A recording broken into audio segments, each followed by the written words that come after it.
Originally, the delegates to the Philadelphia Convention of 1787 were tasked to simply revise or amend the Articles of Confederation and to render or make the then existing federal constitution and the federal form of government under it adequate to the exigencies of the Union.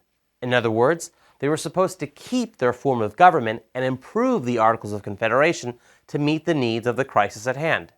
One of the delegates, John Lansing of New York, confirmed how the convention would be limited. The power of the convention was restrained to amendments of a federal nature, and having for their basis the Confederacy in being, the acts of Congress, the tenor of the acts of the states, the commissions produced by the several deputations all prove this. It was unnecessary and improper to go further.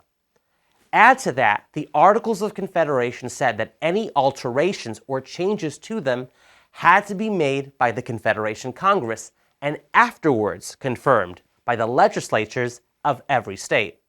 However, that's not how the convention played out. Instead, the Articles of Confederation were replaced with a brand new constitution along with a more centralized form of government. The new constitution was then ratified according to its own mode of ratification spelled out in Article 7 of the Constitution, which says, "The ratification of the conventions of 9 states shall be sufficient for the establishment of this Constitution between the states so ratifying the same."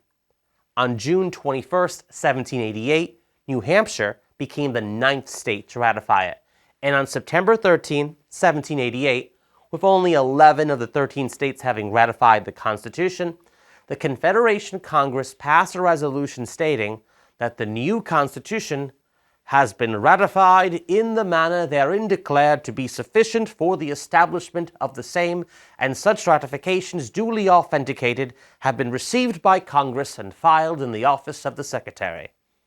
The old framework of government, along with the rules to change it, were tossed aside, and the new one was created with its own rules for adopting it.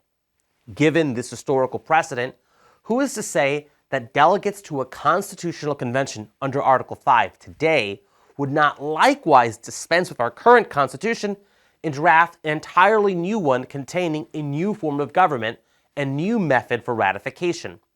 A new constitution could transform our form of government from that of a republic to a democracy, and in keeping with that spirit of democracy, require the new constitution to be ratified not by 3/4 of the states, but by the people themselves in the form of a national referendum.